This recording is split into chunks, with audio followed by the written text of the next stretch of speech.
Magkakaloob naman ng mahigit 18 milyong piso ang lungsod ng Davao para tulungan ang mga biktima ng lindol sa Bohol at Cebu. Ang buong ulat ihatid sa atin ng aming kasama si Peng Alinio ng Radyo ng Bayan Davao. Peng, magandang hapon sa iyo.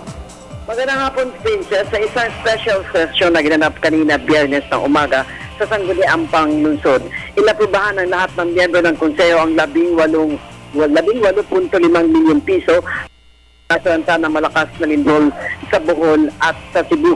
Ayon kay Davao City Mayor Rodrigo Duterte na labis din ang kanyang pagiging na hihinagpis at awa sa mga Boholano at Cebuano na naapektuhan na malakas na pagyanig noong ika-15 ng Oktubre na hindi anya ito akalain na ganun kalaki ang dinulot ng pagkasira ng mga ari-arian at buhay ng mga taga roon.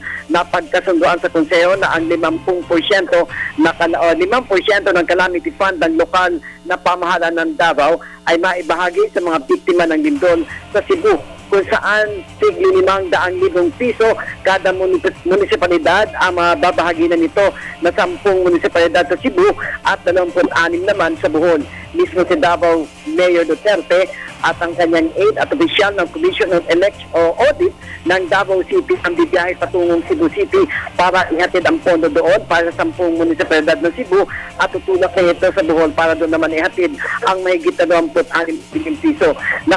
Nakatakda rin itong personal na bumisita sa Maribohok, Bohol upang personal na makiramay sa kanyang dating Chief of Staff na si Engineer Leoncio Evasco na Mayor ngayon ng Maribohok at para rin maiabot ang ambag ng lokal.